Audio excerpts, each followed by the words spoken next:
Hello everyone, welcome along to the 14th Time for a Pint Virtual Get Together. This is the last one for a little while Matt and I take a bit of a break and recharge and do something other than spend all week thinking about which watch to pick for a Sunday afternoon.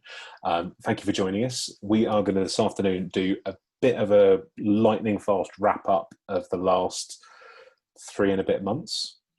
Talk about a few of the watches that we've seen. If you've missed anything, don't forget they're all on YouTube. You can find them on the Time for a Pint channel on YouTube. We're going to do a Q&A, so you can ask us any questions you want to ask us.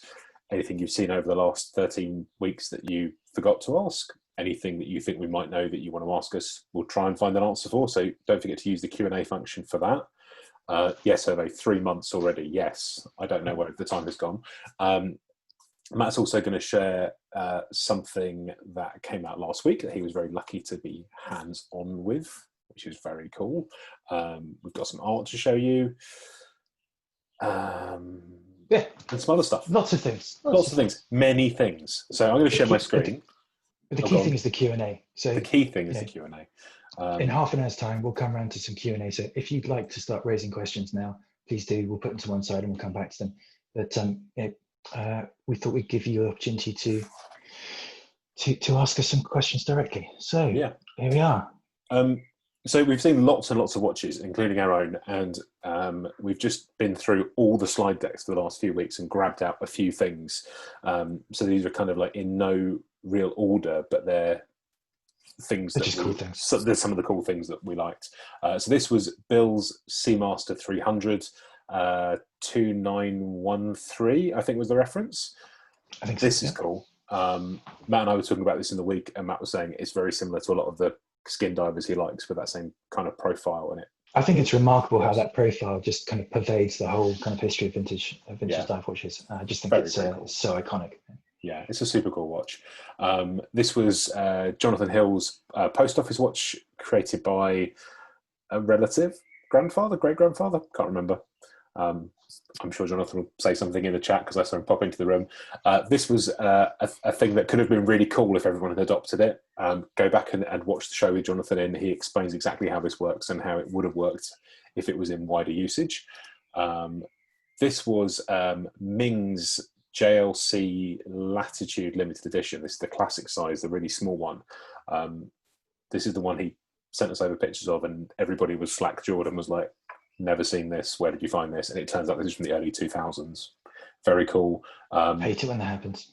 Follows the rule of JLC though. Someone said to me on a forum a couple of years ago when I'd been to a get-together, seen a reverser and be like, I need to get one. And they were like, yeah, you've just handled someone else's one. You're going to spend years looking at them online. You're never going to buy one. And that has proven true. But it's always nice to see a reverser. And the details were just... Jonathan says great-great-grandfather. Great-great-grandfather, thank you. This was Budge's Ebel or Ebel, 6 a.m. Ebel, 6 a.m. In an interesting case, because Budge takes his amazing pictures. There are amazing pictures of this watch, very, very close up, all of the details. Go back and watch this show to find out where this case may have come from.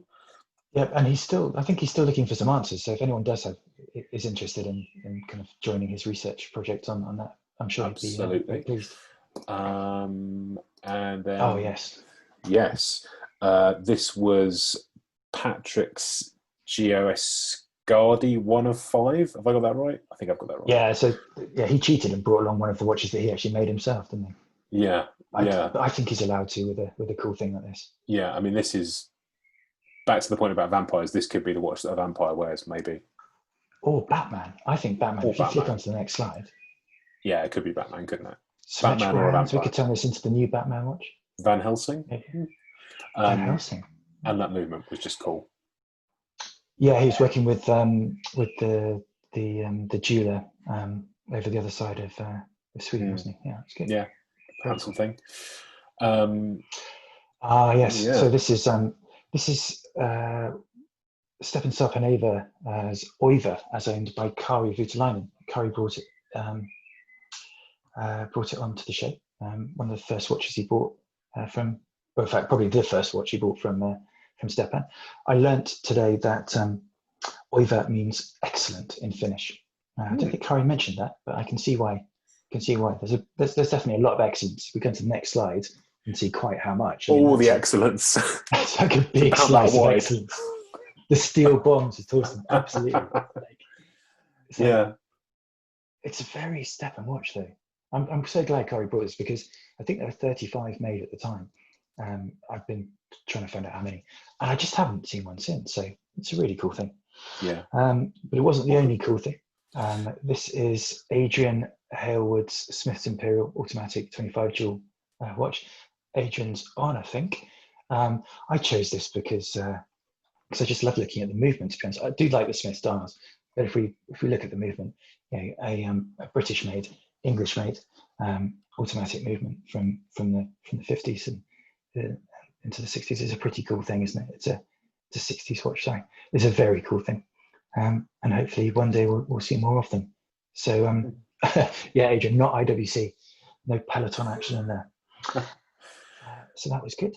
And then what else do we have? Then Roger Smith. Do you remember Roger Smith turned up week 3, week 4, quite early on, and showed us a video of his Series 4. It's got the carriage. I think you can just see it at kind of 10 o'clock. That's the date kind of window that travels around. And it's just going to flick over in a minute as he continues to wind.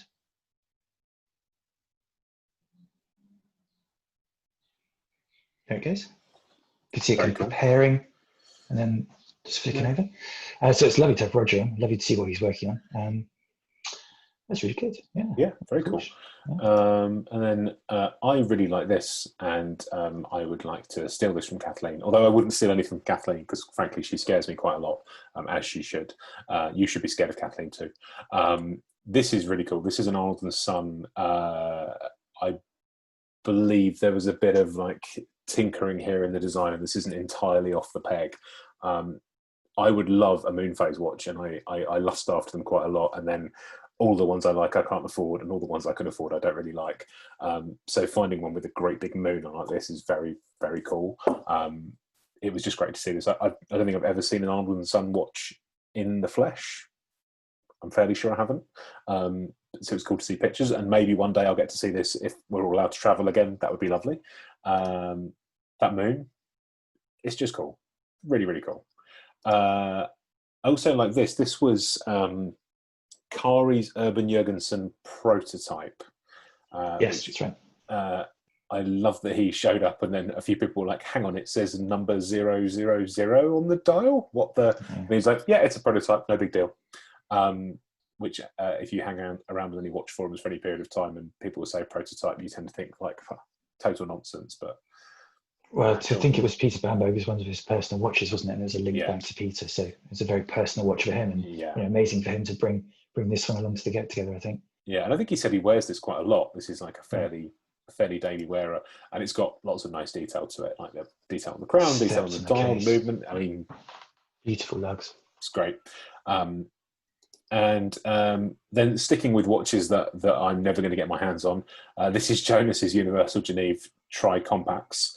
The Tri-Compacts, I believe, referring to the 3 functions: the chronograph, the calendar, and the moon phase, not the fact that it's got 3 subdials. This is really cool. I think him and I talked about this in a very, very early podcast, like number 3 or 4 or something, when we were first hanging out. And I have wanted this ever since I saw it, and he has told me no ever since I saw it. So, some things don't change. This is another, this is the sort of the moon phase that I would love to have, and every time I go and look at them, they're just that bit too expensive. So maybe one day a modern watchmaker will make something like this that's a bit more attainable. Who knows? And then I don't know where we went from here. We went to Anna. So I don't know if the person who won is on actually. I just wanted to say thank you to everyone again for your generosity in supporting Mind charity. We raised £1,000, 100 tickets. The winner received this a couple of weeks ago. So this was the bespoke kind of small piece that Anna Masters made for us. She's working on some new stuff, and I thought, given the generosity in providing this beautiful piece in the first place, I'd like to show you a few more of those things. So if we just flick on to the next one. this is something called Retreat. It's about 70 centimeters by 70 centimeters. The one we auctioned, not auctioned, raffled, was only 20 by 20. So this one's a bit bigger, and obviously involves a lot more kind of floral motifs. But I just thought it was fantastic. If you go onto her Instagram, Anna Masters Art, or her website, she's got a whole lot more pictures. I just think it's a lovely way to use bits of pocket watch clock and watch movements. Yeah, it's very, very cool. I love the three-dimensionality, where there's multiple layers of these things. She's taking commissions, but unfortunately I don't get a commission. The next slide. I just don't need to share money with me. This one is called the Wheel of Time, and is over a meter. It's 110 centimeters, so more than 3 foot by 3 foot for our American colleagues. So really decent size for your wall. I just think it's great. And again, we've got a close up of a bit more of the kind of the multiple layers. So thank you to Anna. Thank you to all of you for donating so generously. And mental health is important to us, and will continue to be important to us. So thank you. The Wheel of Time. So is she a Robert Jordan fantasy fan? Is that the connection, do you think? Have I gone too nerdy? Probably. There'll be someone on here that's read those books. Someone else will know. It's not just me. Anyway, yeah, these are really cool. And you should definitely go follow her if you're not. And if you're able, commission a piece, because they're cool.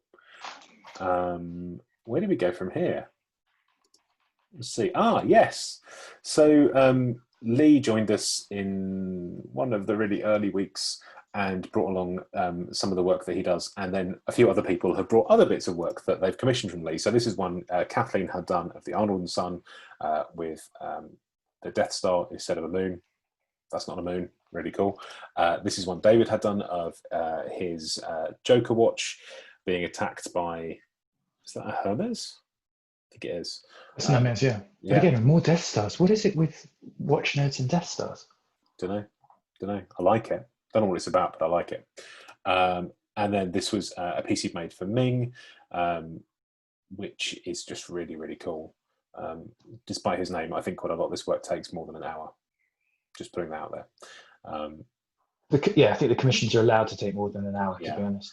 And then this piece was for Roger. This was one of several pieces he shared that Roger had commissioned, which was on the Dial of the Great Britain watch, I think, and then incorporates things from the Isle of Man, including Roger's Mini. And Lee, if you're not following him, go follow him. He's on Instagram, 1 Hour Watch. He's also open for commissions. He does great stuff, and he's a really lovely guy. So if you'd like something, go talk to him.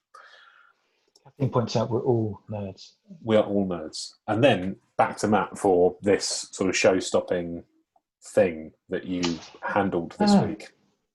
Yeah, so this is kind of unusual. As you know, I occasionally write about watches, and I was actually talking to the UK PR Zaina, Lange Söhne, about something else, and she mentioned that she had this watch. So yeah, of course I'd love to see it, but obviously in a kind of safe environment. She said, that's fine, I'll just courier it over to you.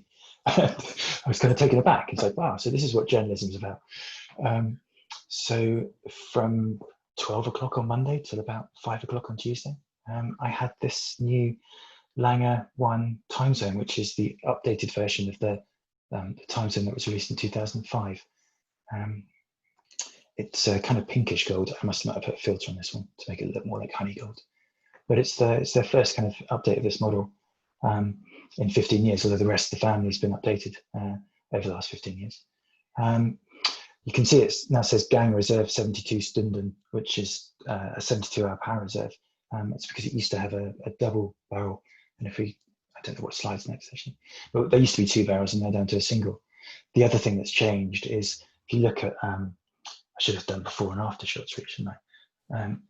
There used to be these small day-night indicator wheels with little indicator kind of like arrows that went around slightly off center, and they've replaced these with the small wheels inside the dials, which are in silver and then obviously covered, which I think are far easier to read. The old one used to have one at one of them like that and the other kind of 90 degrees to it. So you had to kind of like think about where the local time zone really was. But it's lovely to be able to see it. I took a couple of photos. I didn't manage to get any decent ones. The next shot, I think, is of the back. And you can see that classic Lange Söhne hand engraved cock. And it's nice to say cock on TV, isn't it? So there's two here. The balance cock. They didn't upgrade it to the full sprung balance, as you can see from that. I think to keep the 10.9 mil size on the watch. But again, that massive cock on the intermediate wheel that's taking the time to the local time zone. That great, really deep German silvered striping as well. It's a cool thing. It was lovely to have it, and thank you to Zena, and thank you to Lange Söhne for letting me have it.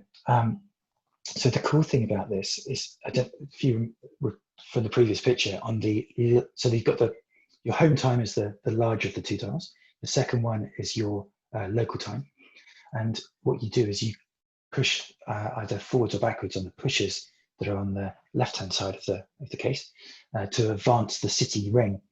So in this example, we are probably around between GMT or Berlin, probably Berlin actually. I don't know why I didn't say Dresden. Probably in Berlin. And what happens is that it will be showing a red dot above the triangle, and that's showing that Berlin observes summertime. It doesn't compensate for summertime. It's not like a super perpetual calendar, because to be fair, no one writes these things down. There are dozens of countries that have summertime, and they change when summertime is every year. So it's not like you can program it like you can program Easter, or you can program for a perpetual or a secular calendar for 400 years like Sven Andersen. So it kind of just reminds you that summertime might be an issue. You might have to do something. And as with all great inventions, well, say invention, as with all great kind of things, it's remarkably simple. If you look around the ring, around that city ring, you might see that it kind of goes up and then up and down and up and down. And the up is simply where the city observes DST. So there's a lever kind of running back over to the right underneath the big date. It just picks that up, engages it, flips over the red into the white. Very simple, really cool. I quite liked it. Yeah. 50,000 euros or thereabouts. This one's pink gold. There's a yellow gold limited edition of 100 and a white gold. Yeah, not the bottom of eBay stuff, but very nice to be back and writing about watches after a few months break. So thank you to all. And if people would like to go and read what you've written, where do they go, Matt? Where do they go? thewatchnerd.co.uk, where it's always been, and where many pages still have never been read. Go there, read it, do it now. Not you, Matt, you've read it. Other people. Maybe not read it now. Save it for later. You have to start with your home time zone defined. Well, you need to set your home time, and then so you set your home time. I see what you mean. Yes, you need to make sure that. I think I understand what you're saying. It's not like it needs to be set or anything. No, you can do it yourself. It's not complicated like a I don't know, but equation of time or something. Okay. I don't need like a city version. Were we having a break now? What was here? I can't remember what was here. Yes, I was hoping that there'd be some cues. Stop sharing this for the moment. In the Q&A box, but there's nothing. Not a sausage. No one's got questions. No one has asked a single question. You do realise it's the first time we've given the opportunity to ask us questions live at a virtual get-together. This is what happens. Down massively. Do you start with it? Yeah. So we've been doing this for quite a few weeks. Does anybody who's here have questions about what they've seen over the last few weeks? Or what is your favourite beer, says Joanna? Matt, do you have a favourite? I don't drink.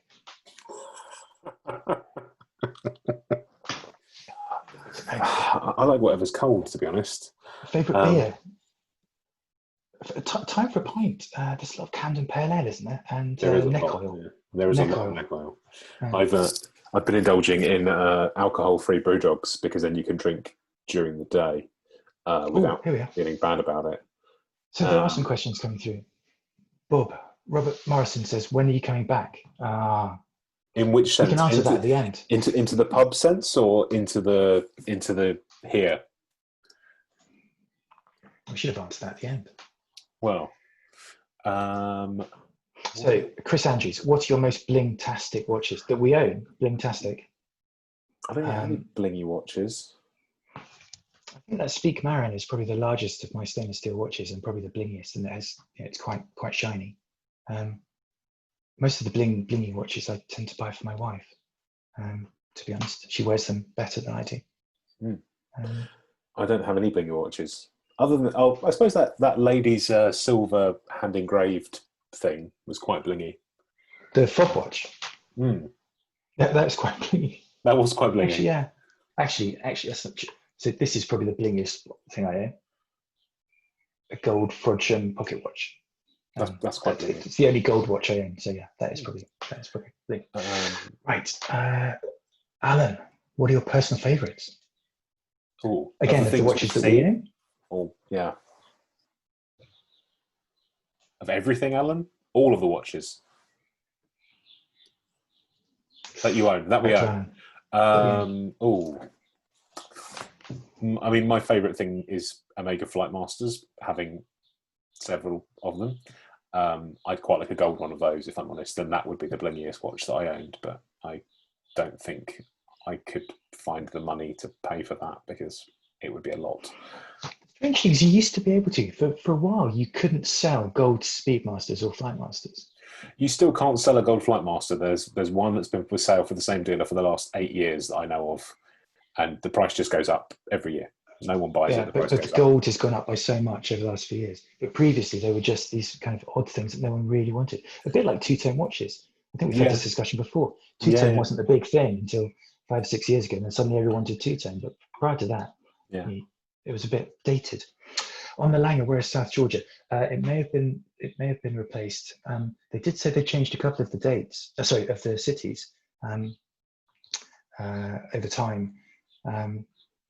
As I think some countries have changed. Things like Venezuela, for example, has changed. But also they just kind of play around with the cities. So it may well have been relegated to the past, given that it's not a huge market for most people. Any podcasts in the pipeline? Chris already does podcasts. Chris does podcasts.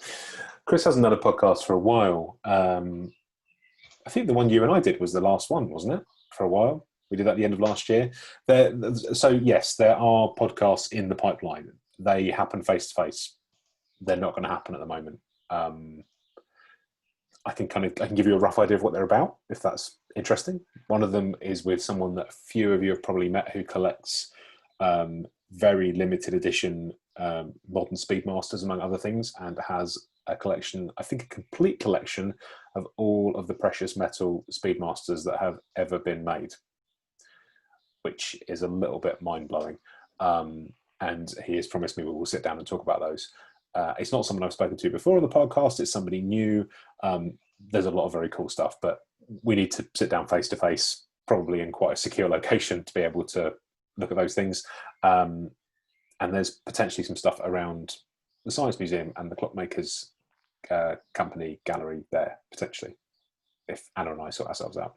But again, it relies on being face to face and looking at and handling watches. So not for the foreseeable future, but as soon as I can get out and sit down with people with microphones, I will. Promise. Robert says he was going to bring. He was going to bring us his gold. So Robert's just given away the fact that I've asked him to be on the show. Spoilers, dude.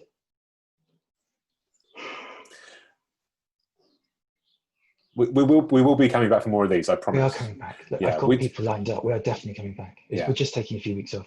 A lot of things going on. Jobs and careers and life. So we know Chris has already said he doesn't really wear watches in the house. That's because he has a new kitten. Yes. But what would your ultimate lockdown watch be? What, that I need to be able to afford to buy, or that I can just have? Is there a mythical watch lockdown? You can have whatever you want. It's lockdown. You can have whatever you want. Oh, whatever I want. something that I've kind of always wanted since I tried it on at I think it was a Sotheby's viewing last year, was a solid yellow gold Submariner, or it might have been a GMT. It was one or the other, with an entire bezel, different. with a bezel that was made entirely of rubies and sapphires. I think it was a GMT because it was in place of the blue and the red. And I wore this watch and I was just like, this is insane. I need this. And was talking to the person at the auction house that was kind of handling it. And he said, and I had it on my wrist. I did not have small wrists and it was baggy. And he's like, there's another 7 links in the box because the person that owned this had really big wrists. So I just had this image of this sort of huge guy with this massive blinged out GMT who one day woke up and was like, don't want it anymore, auction it. And I really wanted that watch. But unsurprisingly, it sold for a good proportion of the value of my house. But I'd have that if someone wanted to give it to me. What about you, Matt? What would you pick? Do you know what? Having that Lange was interesting because annoyingly it was a kind of stopped watch. They stopped it when they were sending it around to Germany, so it couldn't be broken by people pushing the bushes too much. So I wasn't able to advance and kind of move that around and like do some virtual traveling. But I'd love to do some stuff like that. You know, like when I'm sat in front of the TV watching a dive show from Indonesia, I'd love to like click, click, click, click, click, set it to Jakarta. So my lockdown watch would definitely be some kind of world timer.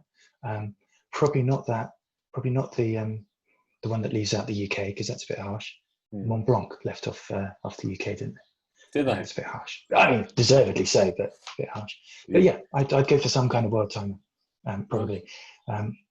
Or, and just because I love fiddling with buttons, I love that the Fabergé version of the Agengroph, the centrally mounted chronograph that was made by Agenor for Fabergé. I do like Fabergé. Right. So yeah, you probably don't think of me as a particularly blingy person, but I would love a Fabergé watch. Rochelle. So is that good answer? Yeah. Do you want it? I think, yeah. Stuart says, can we see the movement on the Vrodian watch? Can I share my screen? You should be able to. Hang on a sec. You can now. Oh, share screen. So, Stuart, you've asked the question. Hopefully you can see this. This is going to work. That's the movement. As you can see, I haven't got the color cast quite right. It's a bit too yellowy green there. But it's quite small. There's not much information about it. But yeah, nice little thing from Vrodian. Raised barrel there with a little bit of engraving. I know Chris likes engraving. Seth likes it as well. Yeah, decent thing. There we are. That's cool. That's the movie. Like it. Nice. Rochelle says beautiful. Yes, absolutely. Jimmy says, do each of you have a next watch you want to purchase? Have you got a list? I don't have a list. I gave up on lists a long time ago, to be honest. The last watch that was on my list was the Speak Marin. I took years. I mean, that was on my list. And I took years to find one. How many emails do you have in your inbox, Matt? Yeah, that's because Google gives you infinite storage, so you don't have to read them all, do you? So you don't have a list. Yeah, I should have shared that.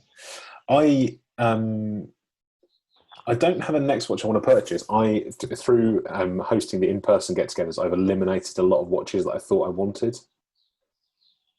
because you get to handle all these things that you, on paper or on screen, think, oh, that's great, I'd love to have that. And then you handle it and you're like, oh, it's nice, but I don't want it. Or it's nice, but maybe it's not worth what the ask is.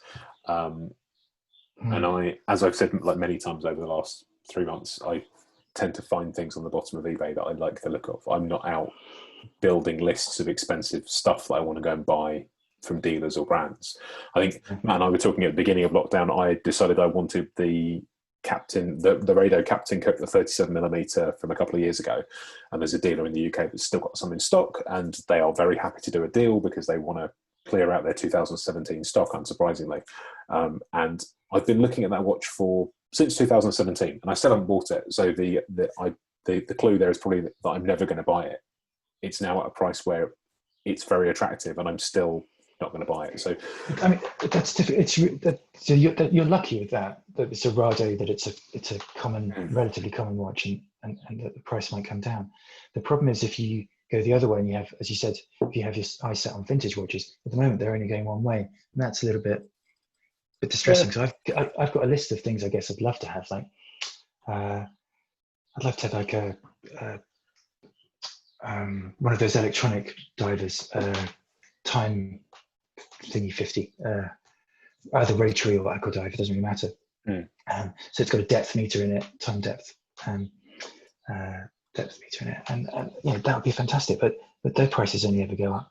And then at some point you either have to bite the bullet and buy one, which means selling watches, or get some money from somewhere else. And I don't sell watches, and that's my problem. I buy things because I like them. I rarely fall out of love with them, so I don't flip things. So sorry about that. No. I buy because I like things. I love things. It's fair. It's an aquadive. That's a great. Actually, they're cool. And vintage sits and aquadives are even cooler. I would like to dive on those. There's various people in the chat basically saying the Captain Cook is a great piece. It is. I don't know what it is. I want it, and then I don't want it. Over lockdown, I've added the Longines Big Eye to that list of like things that I think I might want. Because again, there are dealers who are sat on, I guess, millions of dollars worth of stock at this point globally, who are not selling a lot of watches, and you can go and talk to someone and they're like, you can have it at trade. And that's been the conversation I've had over a few things, like, you can have it at trade because we'd rather have the cash back. But put it up at auction at Phillips, you do fine. You get 30% of the list. Ooh. Amazing. Who knows what's going on there? Kai says, how many people come to the virtual time for a pint on average? Where are we? So this is number 14, probably on average anywhere between 30 and I think 69, 68 was the highest. Yeah. So we can have 95 people. Yeah. Full gold flight master. What's that? Fulston. Yeah, that is on the list. But again, like, there are two for sale at the moment. One is $35,000. The other one is $67,000. I don't have that money. I'd love a Pratt. Okay, if someone can find me a Pratt. Did Derry make many watches? No. So there's a book, but not many watches. No, that's about his. That's the. That's the BHI book about kind of celebrating his life. I see. It's not really just about his watches. It's more about him and everything he did. Good. There we are. Should we dive back into the slides? I have a couple more slides. Yeah, should we do that? So weeks ago, we had a bit of a pocket watch week, and I showed off a Labrador, which is a precursor to an Omega. I said I thought it was quite of a late one and possibly made by Omega rather than Labrador. And it turned out I was right, which is quite nice. And the reason I know I was right is because it went off to Seth Kennedy very shortly after that show, who'd been on as one of the guests, and he took it apart and has done some wonderful work fixing it. So I got it back this week. It looks fantastic. I have not had time to take pictures, so I've stolen a couple of videos that Seth sent me, just to give you a bit of an idea. So this is the case back together. So he's put a bit of an infill into the bit that holds the bow. Am I using the right terminology? There's a new piece of silver tubing in here that stops this bow from falling off, which is what was about to happen. And the dents have been pulled out of the case, so the case closes. It has a new hinge and a new caps on the hinge, and it is very, very lovely. And also, it runs, which it didn't do before. And the movement is not filthy. So these are all good things. So really good. So things from the bottom of eBay can be fixed. They just require a really good watchmaker, and as is a case maker, and a good case maker in this case. And as suspected at the time of purchase, the repair cost considerably more than buying the watch, and it was 100% worth it. So if you are watching live with us now, or if you're watching the recording and you need someone to work on pocket watches, Seth is your man. Seth Kennedy, Google him. He does great work. Very, very happy. I now need some sort of vest and some chains to wear this, I guess. I don't know. I should probably speak to Neil Francis. Albert. An Albert?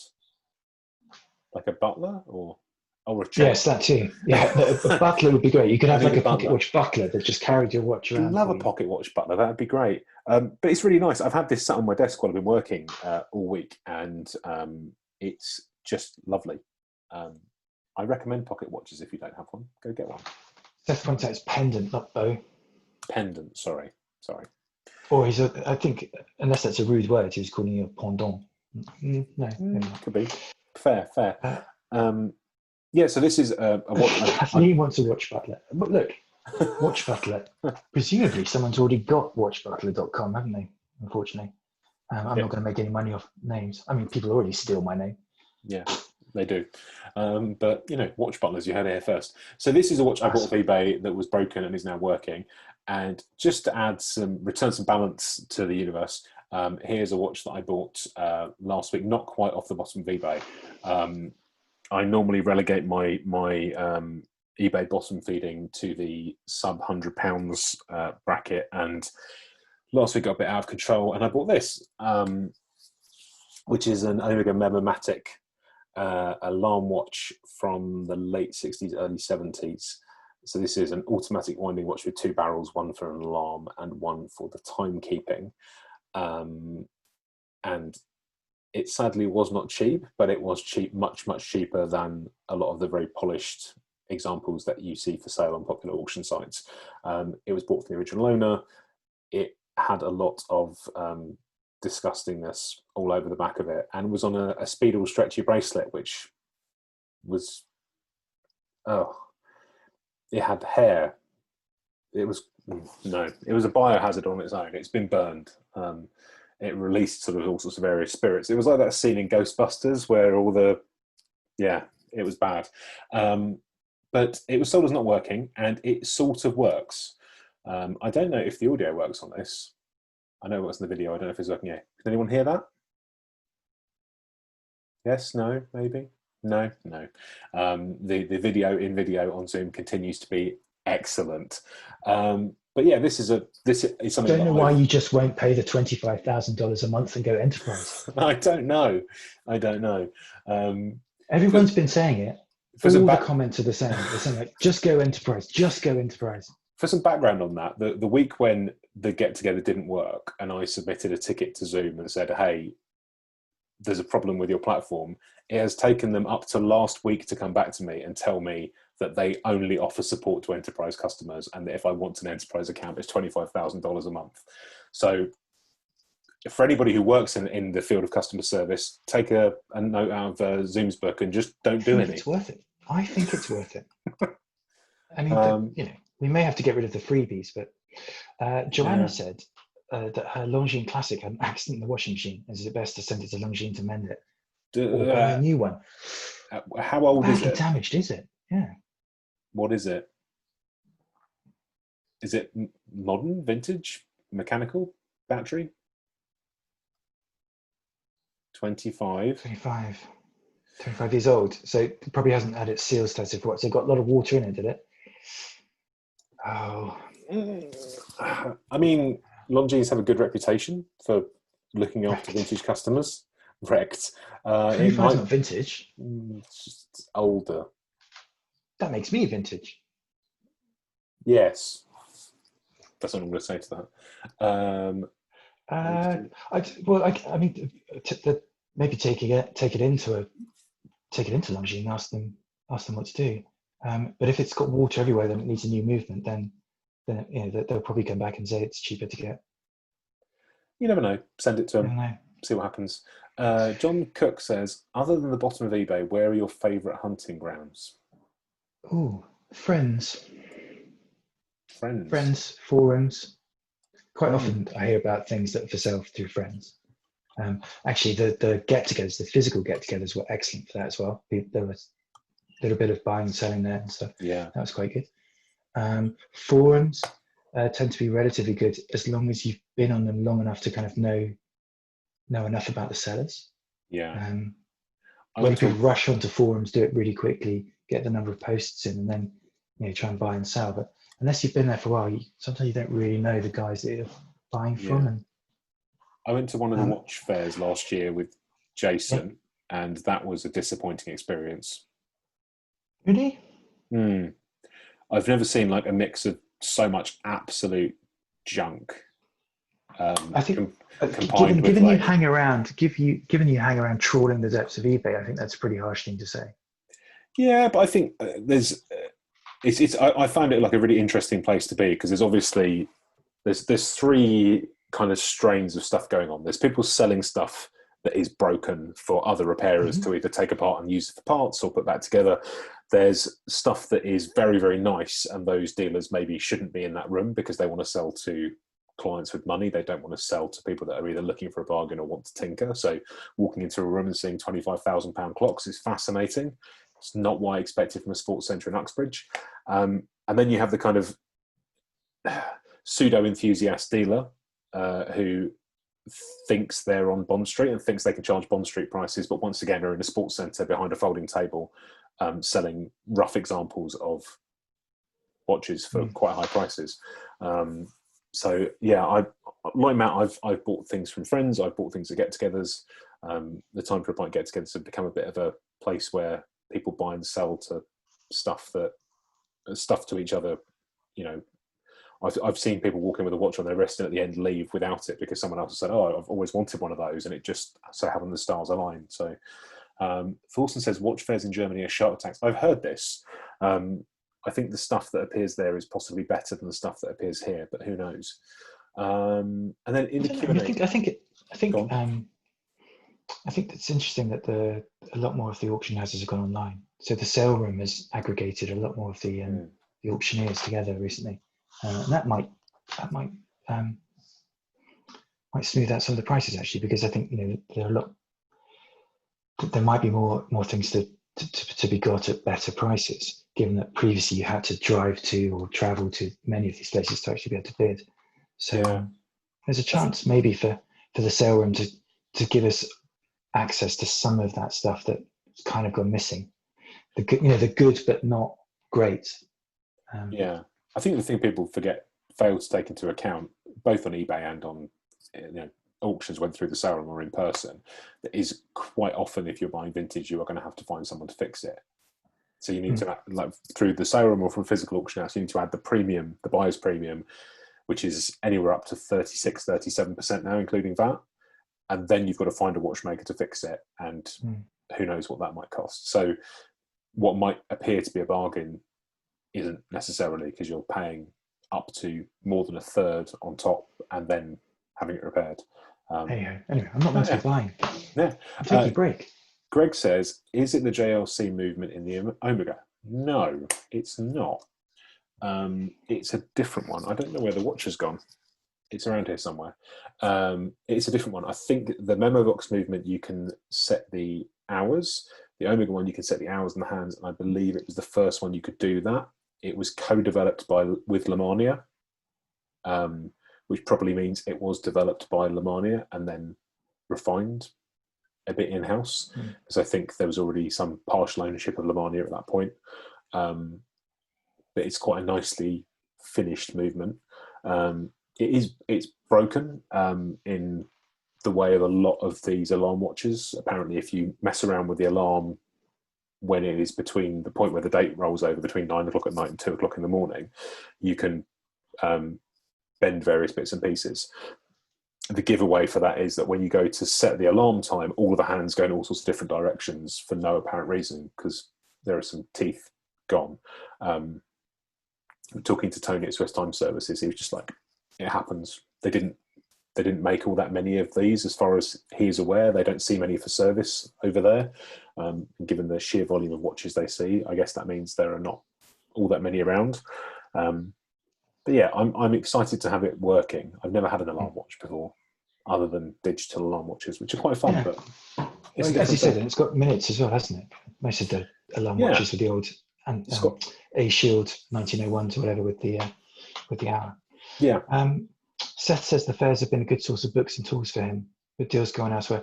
I mean, look, I've got mates who are dealers in all sorts of things, and those fairs are really interesting. I mean, the deals that they do between themselves as dealers are far more interesting than anything else that goes on. Good.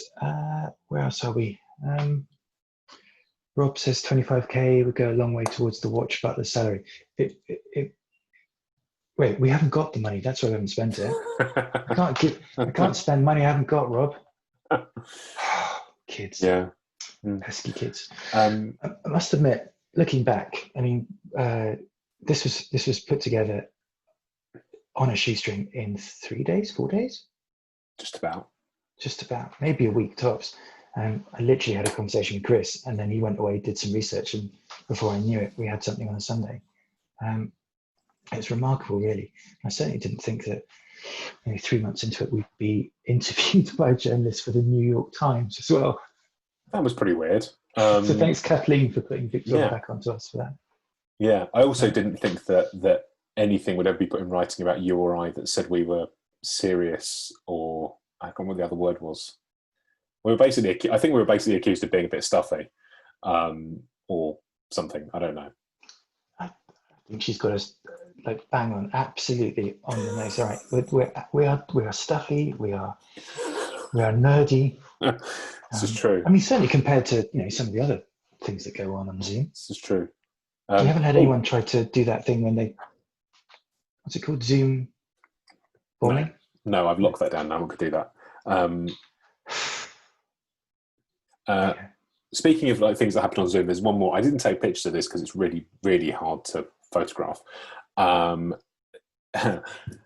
Matt and Bill Sohn and I got together a few Friday nights ago just to hang out and chat and have a beer and learn a lot from Bill, really, and see lots and lots of clocks. And while we were talking, Matt mentioned Derby Swissonic electromechanical clocks. We collectively found ourselves on eBay, and then before I knew what happened, I bought one, which looks like this, which is a great cool thing. It's really cool. This is a great big piece of milled out aluminium. But this is what happens when you guys aren't around and Matt and I hang out together. I end up on eBay buying stuff. But so accidental clock buying, exactly, Kathleen. Matt thought that this would have a sweeping second hand, and so there's the Swissonic. I don't know if you know the Swissonic. There's kind of electromechanical electronic watches that have that kind of big sweep battery, almost like a Hummer, but not quite. This one doesn't. I'm assuming because it's almost like a chronometer, and therefore you need to see it tick. Because it has that outside. Because it's got the seconds track outside the minute. It does. Yeah, it does. It does. I, totally the wrong way around, did the research after buying this and learned that it was made by ESA, which is these days a subsidiary of ETA and Swatch. And inside of this this clock, I said watch because inside of this is an ESA quartz wristwatch movement with 2 pieces of wire soldered to the battery terminals where you'd expect to see a cell battery, and then a AAA battery in a holder. It sounds really ghetto, but that's actually how they made it, because it came with instructions which warn you not to pull on the wires. So this is what happens when you go on eBay with Bill and Matt. I don't think you can blame me or Bill for this. Accidental clock buying, we said. So it could be worse, could be racing pigeon clock. That's true, Seth. It could be a racing pigeon clock. That hasn't happened we've all gone through that phase. I think all of us have gone through the racing. That wouldn't have been an accident either. I feel like I should explain myself. I've spent a lot of the last 14 weeks thinking I should explain myself. You don't know? No, everyone, go look at racing pigeon clocks, particularly mechanical ones from the turn of the last century. They are fascinating. Don't buy them because they're weird, but go look at them. Chris says, my drunk posters are many and varied. Clocks, watches, books about clocks and watches, bookcases for the books about clocks and watches. You drunk purchased a bookcase. Wow. That shows some kind of forethought. Yeah, I don't normally get when I'm... Not that I drink, obviously. But if I were to drink. I feel like we're getting towards the top of the hour. We should probably. We are. Adrian mentions that the Swiss Sonic Jazz Derby is an amazing, or Derby for American viewers, is an amazing digital monster on the wrist, and he's absolutely right. And I must admit, I do have a standing eBay alert for the Derby because it's such a cool thing. It's a big cylinder type thing that just whizzes around, and it's bonkers. It's cool. It's very cool. It's very cool. Good. Is the other book behind you the Gretton? No. Oh, no, that's Kari Vitalina. That's Kari's book. Lots of nice pictures of Kari Vitalina's watches. You're such a grown-up. You've got all these watches, these books about watches in the background, and what I have behind me as of this week is this, which is definitely not grown up at all. But that could be next week. I'm quite excited by this, actually. Is that why you're taking 4 weeks off? Yeah. I'm going to take 4 weeks off and build all the Lego that I've accumulated that's around the house. Rochelle says time for a Lego. There's always time for Lego, Rochelle, always. It's been amazing. I would like to thank you. And look, actually, something that Jimmy said, Jimmy and a couple of other people have said it, and other people have emailed as well. So thank you for doing this during lockdown. I know people have found that the kind of the weird personal connection, where we haven't just got people talking about their brands, but they've been talking about their personal watches, has kind of hit it off with quite a few people. So I'm glad that worked. And when it is safe to travel, yes, absolutely, we will try and get to as many other places as we can. Maybe not together, but perhaps we will. And obviously, we're all still thinking about how to get back together safely. So that's been a conversation this week with the venues that I use for the physical get-togethers in London. For those of you who have been, it's a bit challenging in those spaces. So we're working out. Like I'd love to say like we're going to be doing physical get-togethers again soon, but until it's safe for everybody, not going to happen. But we'll keep doing this. So we're going to have a bit of a break, and we will come back. Matt and I had a really good chat this week about the way we might do different formats. We might try a couple of different things, and over the next month we are going to go away and work out what that might look like and how it might happen, and how we can involve more people and try a few different ways of talking about watches. So keep your eyes peeled, stay on the mailing list. As soon as we're doing stuff again, I will invite you. Cool. Well, thanks, Matt. It's been great. Thank you. Thanks to everybody who's joined us, and thanks to everybody who's watching the recording, and we will be back soon. Take care, everybody. Goodbye. Stay safe.